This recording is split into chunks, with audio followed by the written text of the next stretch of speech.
안녕하세요. 반갑습니다. 부활 후 두 번째 주일에 우리 성도님들을 뵙습니다. 부활하신 주님의 능력이 성도님들의 살아가시는 모든 삶 위에 충만히 임하시기를 기원합니다. 대중가요 중에 이젠 사랑 안 해 또는 다시는 사랑하지 않을 거야 등과 같은 가사의 노래가 있습니다. 비슷한 가사의 노래도 꽤 많이 있습니다. 설교를 준비하면서 사랑 안 할 거야 라고 노래하는 가요들을 찾아보니까요, 너무 많더라고요. 꽤 유명한 가수들이 다시는 사랑하지 않을 거야 라고 하는 이 가사의 노래를 꽤나 애절하게 부릅니다. 그런데요, 이런 노래를 계속 들어보면 그 가수가 하는 말이 진짜로 다시는 사랑 안 할 거야 라고 들리기보다는 오히려 그 반대로 들립니다. 더 간절히 사랑하고 싶다 라고 하는 그런 뜻으로 들려옵니다. 시련의 아픔을 겪고 있는 사람들을 만나면 이렇게 이야기합니다. 내가 다시는 사랑하나 봐라. 아주 단호하게 이런 말을 합니다.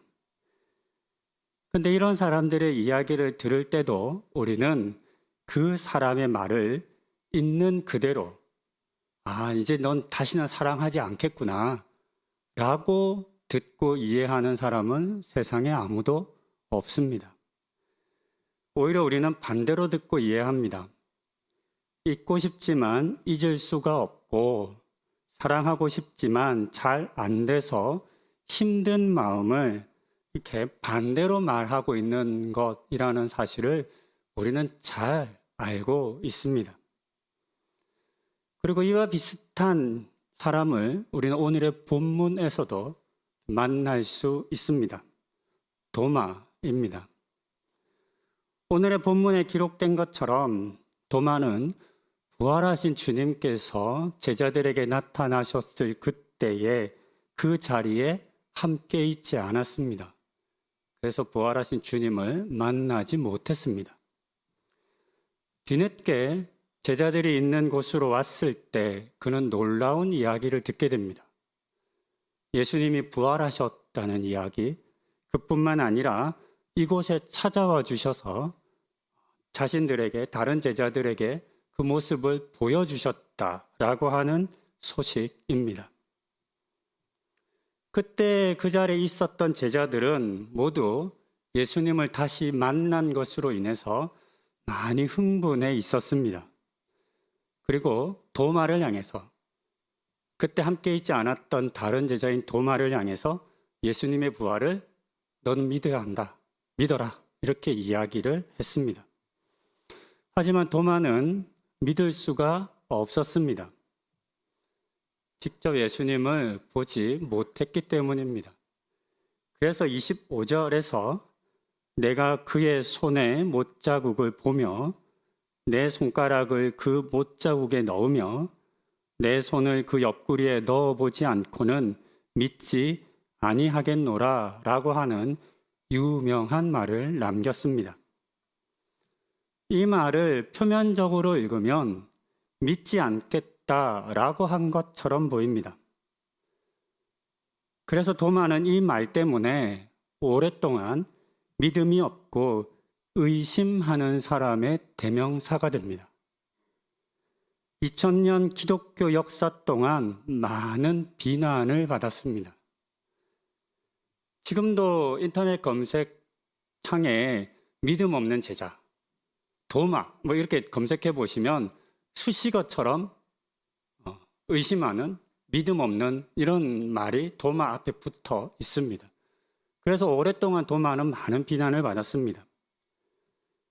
나중에 이런 자신의 믿음 없음을 후회했던 도마가 모든 제자들보다 더 먼 인도까지 가서 자신의 죄를 속죄하듯 선교했다, 이런 이야기까지 전해졌습니다. 하지만 우리가 오늘 이 본문에 기록된 도마의 말을 정말 그렇게 읽어야만 할까 저는 생각해 봅니다. 앞서 다시는 사랑 안 해라고 하는 말이나 노래를 우리가 있는 그대로 이해하지 않는 것처럼 도마의 이 말도 표면 그대로 이해하지 않아야 하지 않을까 싶습니다. 도마는 정말로 주님의 부활을 안 믿고 싶어서 안 믿으려고 이렇게 말한 것일까요? 아닙니다. 오히려 반대입니다.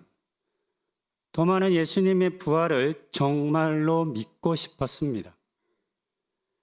안 믿으려 했던 것이 아니라 너무나 믿고 싶었지만 믿어지지 않았기 때문에 자신이 믿을 수 있게 해달라라고 하는 간절함을 표현한 그런 말이라 하겠습니다. 그렇기 때문에 우리는 도마를 믿음이 없는 제자라거나 제자였음에도 불구하고 부활을 의심한 사람이라고 손가락질해서는 안 되겠습니다. 반대로 예수님의 부활하심을 믿고자 했던 그의 간절함을 이해하고 인정해 주어야 하겠습니다. 그리고 그의 모습을 닮아야 하겠습니다. 믿고 싶지만 믿어지지 않을 때의 답답함을 우리 성도님들께서는 느껴보셨는지요? 어떤 사람은 참 잘 믿는 것 같은데 이상하게 안 되는 그런 일들이 있지 않습니까? 믿고 싶지만 믿어지지 않아서 고통하고 힘들어했던 도마의 심정을 한번 헤아려 보셨는지요? 오늘 본문 속 도마에 대해서 생각하며 도마가 예수님의 부활하심을 믿고 싶었던 그 고통 속에 다시 찾아오신 주님을 만날 때까지 이 일주일 동안 어떻게 지냈을까, 무슨 생각을 했을까 한번 저희가 묵상해 보기 원합니다. 본문 26절에 기록된 것처럼 첫 만남에서 여드레가 지난 이후에 오늘의 본문의 사건은 일어나고 있습니다. 일주일이 넘는 꽤 긴 시간이라는 것을 알 수 있습니다. 도마가 나 주님 못 믿겠어, 보여주셔야 믿겠어 라고 말한 지 여드레 정도 됐다 생각할 수 있겠습니다. 도마는 이 일주일 동안 어떤 생각을 했을까요? 어떤 일들을 경험했을까요? 먼저는 자신이 없을 때 오셨던 주님에 대한 원망의 마음이 있지 않았을까요? 저는 그런 생각이 들었습니다.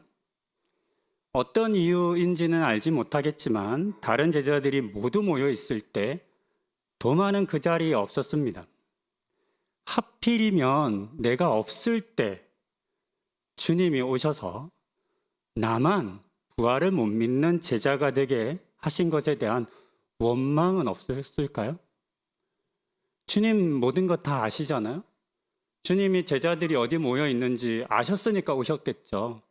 네, 주님이 제자들이 있는 건 아는데 도마가 없는 건 모르셨을까요? 아셨겠죠.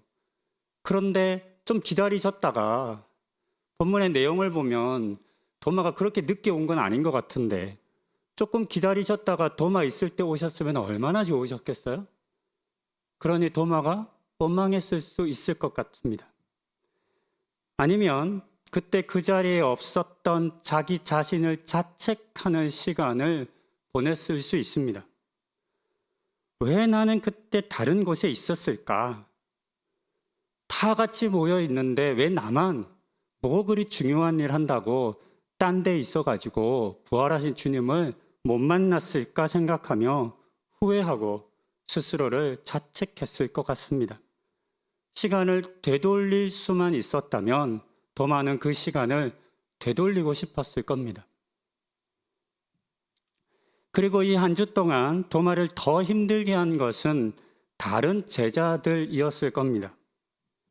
제자들이 이 일주일 동안 무슨 이야기를 했을까요? 주님 이야기했겠죠. 부활하신 주님 이야기를 했을 겁니다. 본문에 있는 여러 이 사건들을 생각하고 상상하면서 이런 상상이 되더라고요. 성경은 반복해서 문이 닫혀 있었다라고 이야기하잖아요. 근데 주님은 어떻게 들어오셨죠?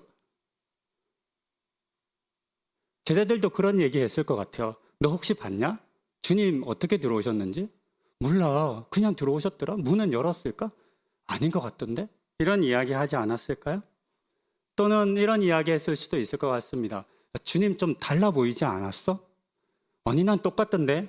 아니야. 주님 얼굴에 빛이 나던데? 등등의 이야기를 했을 것 같습니다. 다른 모든 제자들은 부활하신 주님을 만난 이야기를 했습니다. 그런데 이 대화에 흥분하면서 서로 주고받는 이 대화에 도마는 낄 수가 없었습니다. 본 것이 없으니까, 함께하지 못했으니까. 다른 사람들의 대화나 또는 이야기 속에 끼지 못하고 소외된 경험은 다들 있으실 겁니다. 남들 다 경험했는데 나만 경험하지 못한 일들이 있죠. 함께 여행을 가지 못했거나, 함께 뭔가 프로그램 같은 걸 보지 못했거나 하면 나만 빠지는 경우가 생깁니다. 그다지 중요한 일이 아니고 그냥 일상적으로 회복할 수 있는 일이라면 별로 문제되지 않습니다. 하지만 크고 중요한 일에, 굉장히 중요한 이슈가 있는 일에 빠지면 굉장히 속상합니다. 그 일에 낄 수 없다는 건 일부러 나를 소외하려고 소외시킨 건 아니겠지만 스스로가 소외되고 위축되는 것을 감당하기가 쉽지 않은 겁니다. 다른 제자들의 말에 호응할 수도 없고 또 반응할 수 없었던 그런 도마의 마음은 어땠을까요? 이 일주일 동안 부활하신 예수님에 대한 이야기에 전혀 함께하지 못했던 도마의 그 속상함, 그 원망스러움 매우 컸을 것 같습니다. 또 어쩌면 다른 제자들은 자신들이 한 말을 믿지 않는 도마를 비난했을 수도 있습니다. 한두 명도 아니고 우리가 다 예수님을 봤는데, 우리가 다 예수님이 부활하셨다고 이야기하는데 왜 너는 계속 안 믿냐고, 그리고 어떻게 스승이신 예수님의 그 몸에 손을 대봐야 믿겠다라고 하는 그런 불경한 말을 할 수 있냐라고 도마를 다그쳤을 수도 있겠습니다. 이런저런 생각을 해보면 도마의 이 일주일은, 다시 오실 주님을 만나기 전까지의 도마의 이 일주일은 매우 힘들고 고통스러운 순간이었을 거라 생각됩니다. 믿지 않겠다는 것이 진심이 아니었음에도 불구하고 도마의 의심은 믿음 없음의 근거가 되었고, 도마의 믿음 없음은 비난의 이유가 되었습니다. 그렇게 도마는 의심하고 믿음 없고 비난받는 제자가 되어 이 일주일을 보낸 겁니다. 그래서 이런 상황에 처한 도마의 입장에서 벌어진 일은 아니겠지만 조금 다른 생각을 해볼 수 있겠습니다. 도마가 생각을 바꾸는 겁니다. 믿지 않았는데, 믿을 수 없었는데 상황이 그러면 안 될 것 같은 상황으로 몰려가니까 자기만 믿음 없는 제자가 되고 끼지도 못하고 비난받으니까 안 믿는데 믿는 척 하기로 한 겁니다. 제자들에게 이야기합니다. 내가 처음에는 안 믿겼는데 너희들 말 들어보니까 예수님 부활하신 것 같아 라고 거짓말을 했다면 어떤 일이 일어났을까요? 충분히 그럴 수 있지 않을까요? 이 일주일의 기간이라는 기간은 도마에게 충분히 마음을 좀 바꿀, 생각을 바꿀, 아니면 자기의 주장을 굽힐 그럴 만한 기간이라는 생각이 됩니다. 4년 전에 본문 설교, 요한복음 설교를 했었기 때문에 본문 설교를 했었습니다. 그때 척하는 것에 대한 이야기를 나누었습니다. 오늘날 많은 사람들이 모르면서 아는 척하고 없으면서 있는 척하고 믿지 않으면서 믿는 척하며 살아갑니다. 그렇게 하는 이유는 모른다는 것을 수치스럽게 여기기 때문이고 다른 사람들에게 무시받는 것이 싫기 때문이고 아는 척, 있는 척, 믿는 척해야 소외되지 않을 수 있는 등 여러 이유 때문이라 하겠습니다. 만약 도마가 믿지 않았으면서도 믿는 척했다면 의심하는 도마, 믿음 없는 도마와 같은 말은 생기지 않았을 것입니다. 그리고 사람들로부터 비난받지도 않았을 겁니다. 그런데 문제는 다른 사람들로부터 비난받지는 않았겠지만 어쩌면 부활하신 주님을 끝까지 믿지 못한 채 믿은 척하는 사람으로 살아갔을 수 있다는 겁니다. 다행히도 도마는 믿는 척하지 않았습니다. 사람들에게 오해와 비난을 받는 한이 있어도 주님의 부활하심을 진짜로 믿고 싶었기 때문에 믿을 수 없었던 자신의 마음을 솔직하게 고백했습니다. 이런 도마의 솔직함과 또 용기가 부활하신 주님으로 하여금 다시금 이곳을 찾아오게 만들었다라고 저는 생각합니다. 26절 이후에 기록된 내용을 읽으며 주님은 왜 다시 오셨을까? 이미 한번 제자들의 있는 이 집을 찾아오셨는데 왜 다시 오셨을까라고 하는 생각을 하며 그 이유가 도마 때문이겠다라고 하는 저는 답을 얻었습니다. 주님께서는 오시자마자 곧바로 도마를 찾으셨습니다. 그리고 도마를 향해서 도마가 했던 말 그대로 손에 못자국과 옆구리의 상처를 만져보라 하셨습니다. 주님께서는 도마가 왜 그렇게 말했는지를 아셨습니다. 믿고 싶어하는 도마의 간절한 그 마음을 이해하셨던 겁니다. 그러면서 27절 하반절에 그리하여 믿음 없는 자가 되지 말고 믿는 자가 되라 라고 하는 말씀을 덧붙이시며 도마를 믿는 자 되게끔 인도해 주셨습니다. 그러니까 오늘 본문에 나온 이 내용을 보면 주님은 도마 때문에 다시 오신 겁니다. 도마를 그냥 둘 수 없어서.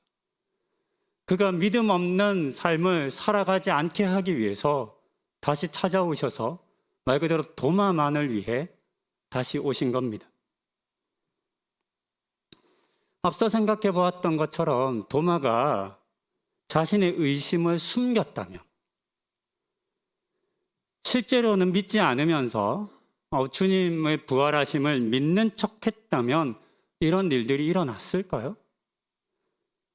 도마가 나 주님 못 믿겠어. 주님 손 만지고 옆구리에 손 넣어봐야 되겠어 라는 말 안 하고 그래 주님 부활하셨구나 믿을게 라고 믿는 척 했다면 아마도 이와 같은 일들은 일어나지 않았을 겁니다. 그렇기에 도마가 자신의 의심을 숨기지 않고 믿는 척 하지 않았던 이 모든 일들이 솔직하게 자신의 믿음 없음을 나타낸 이 일이 가장 솔직하고 또 용기 있는 행위라는 것을 우리는 알 수 있습니다.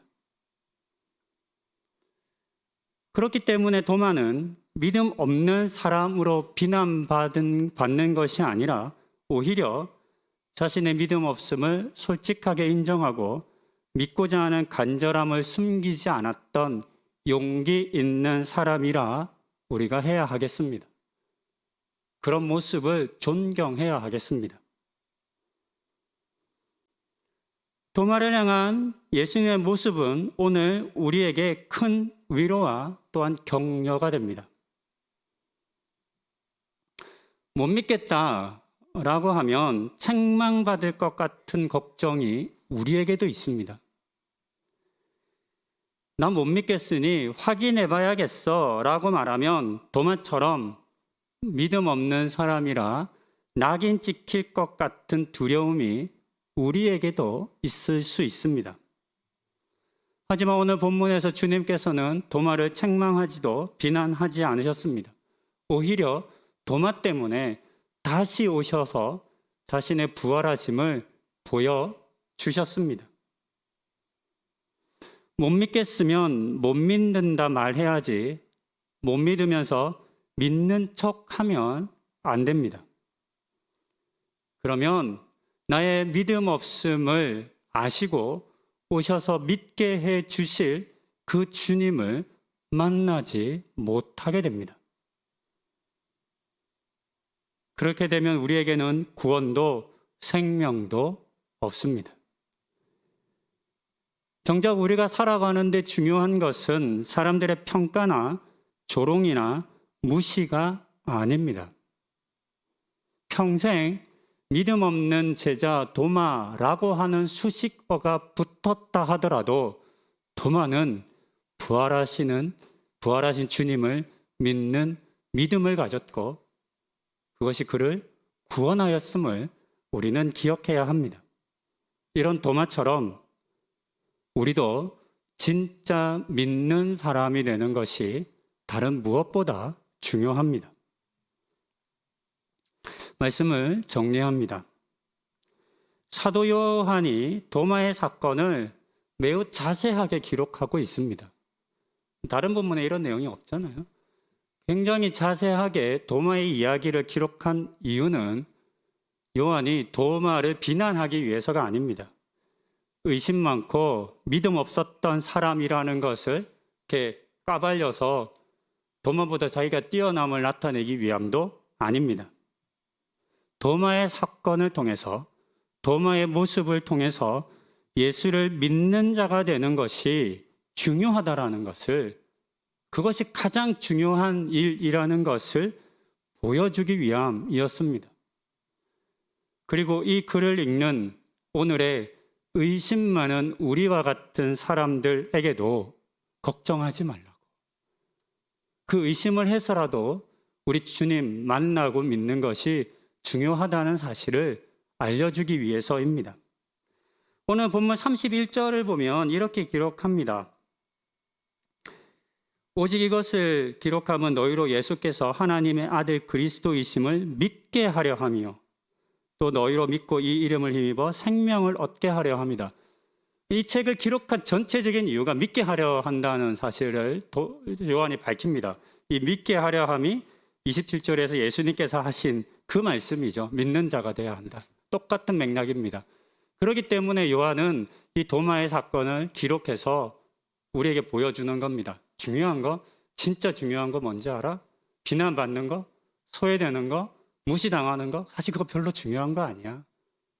남들에게 칭찬받고 비난 안 받는다 하더라도 믿는 척해서 구원 못 받는 거, 그게 진짜 문제지. 그러니까 너희는 믿는 자가 돼야 돼 라고 하는 내용을 우리에게 알려주기 위해 요한은 이렇게 자세하게 도마의 일을 기록한 겁니다. 도마는 자신의 의심을 감추지 않고 인정할 만큼 솔직하고 용감한 제자였습니다. 그 솔직함이, 그 용기가 28절에서 예수님을 나의 주님으로, 나의 하나님으로 고백할 수 있도록 그를 이끌어 주었습니다. 부활하신 예수님의 손에 있는 못자국을 만져보고 또 옆구리의 상처를 만져본 사람이 몇 명쯤 될까요? 이런 생각 해보셨어요? 전 상상하는 거 좋아하니까요.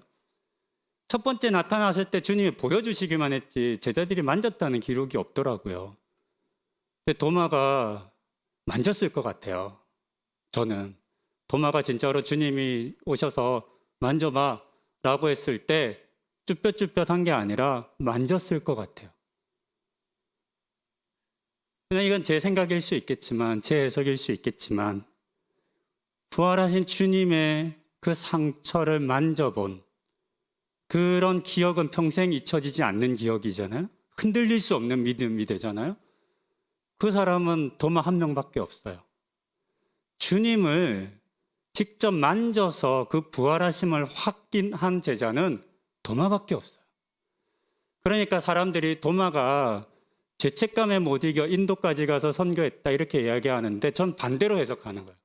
도마가 그 먼 인도까지, 복음이라고는 도저히 받아들일 것 같지 않은 나라 인도에까지 선교할 수 있었던 이유는, 나아갈 수 있었던 이유는 그 확신 때문인 거죠. 부활하신 주님을 만난 그 강렬함이 도마에게 더 이상의 조금의 의심도 들지 않게 한 겁니다. 그러니까 도마는 복받은 사람인 거죠. 세상에 단 한 명, 부활하신 주님의 몸을 만져본 단 한 명이니까요. 어떻게 그 일이 이루어졌냐면 믿지 못했음을 솔직하게 이야기하고 또 그것을 말할 수 있는 용기 때문입니다. 높은 하늘교회 모든 성도님들께서도 살아가시며 불쑥불쑥 찾아오는 의문과 의심의 순간이 있을 겁니다. 우리가 믿음 생활 나름 오래 해왔고 잘 한다고 하지만 안 믿길 때가 있어요. 어려운 일을 당하고 예상하지 못했던 일들을 만나고 기대하고 바랬던 대로 일들이 이루어지지 않고 그럴 때 많이 힘듭니다. 가끔은 주님 안 계신 것 같은, 아니면 나에게 아무런 관심이 없으신 것 같은 그런 때를 만나기도 합니다. 그런 순간에 남들 눈치 보며 믿는 척 하지 않고 이해 안 되는데 이해되는 척 하지 않고 도마처럼 그 의심을 솔직히 주님께 표현하시는 분들 되시기를 바랍니다. 우리 주님께서는 그런 우리 성도님들을 절대로 외면하지 않으실 겁니다. 여러분만을 위해, 바로 그 여러분의 의심을 믿음으로 바꾸시기 위해 다시 찾아오시는 주님을 만나시고 믿는 사람들 다 되시는 은혜 누리시기를 권면드립니다. 기도하시겠습니다. 우리는 자주 이런저런 신앙의 위기를 겪습니다.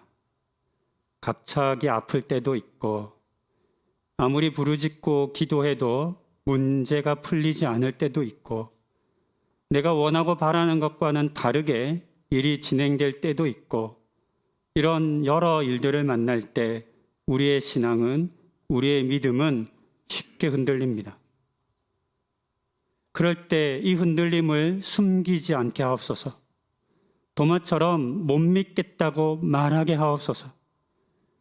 도마를 찾아오신 우리 주님께서 우리에게도 다시 찾아오실 것을 믿고 기다리게 하옵소서.